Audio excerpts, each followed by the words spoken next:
Qachongacha musulmon hojatxonaga kirib o'zini axlatini ko'rib o'tiradi?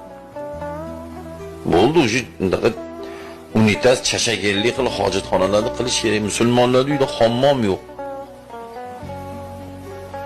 Polni ochib cho'milyapti hozir. Hammom qurish kerak. Bugun endi rivojlangan paytda ayollarimiz jomda kir yuvib o'tirishi bu pozor erkak kishi uchun. Hozirgi kunlar pozor. Men shuni deb bilaman. Ishlatmasin zo'r telefon, kiyinmasin zo'r, minmasin mashina.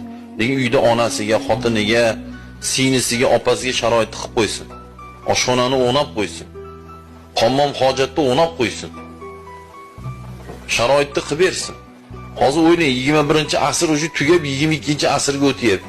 Eng rivojlangan zamonda yashayapmiz hozir. Texnika rosa pikiga chiqdi.